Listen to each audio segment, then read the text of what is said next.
Rosenborg against Sarpsborg, Norwegian Eliteserien match this Sunday, 13th of November, 4 p.m. kickoff time in the UK. I think it should be a good game of football between two offensive sides, and Rosenborg have a brilliant home record.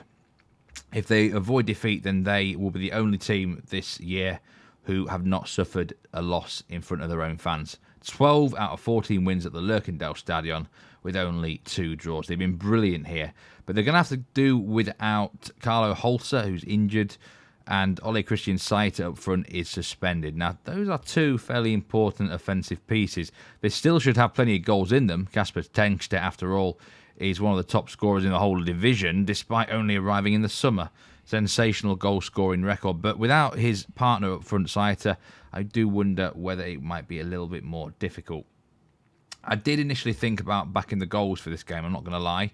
Over 3.75 goals would be the bet that interests me, because I think Sarpsborg can bring plenty to the table as well. If we look at their form, I mean, a 3-3 draw against Vålerenga, 2-2 draw against Kristiansund. Their matches are generally quite end-to-end. There's no reason why this shouldn't be an offensive-style game where both teams go for it. The thing that puts me off is that Rosenborg had 2 home games where they won 3-0 against Godset and Vålerenga, and they had really strong control on those matches where they just looked after the ball well. They looked more solid defensively, and yes, they beat Bodø Glimt 3-2 in their most recent home game. Glimt have just that bit more quality in the final third. And I do wonder if Rosenborg might be a little bit more tactical and canny here.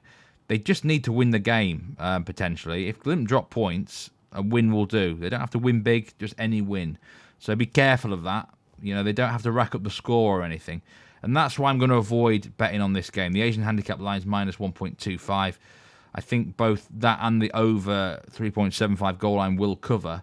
But like I say, they might be having their eye on results elsewhere. It should logically be a high-scoring game with goals and a home win, a fairly comfortable home win. But I'm happy to leave this one alone because of circumstances in the other game might dictate a tighter contest.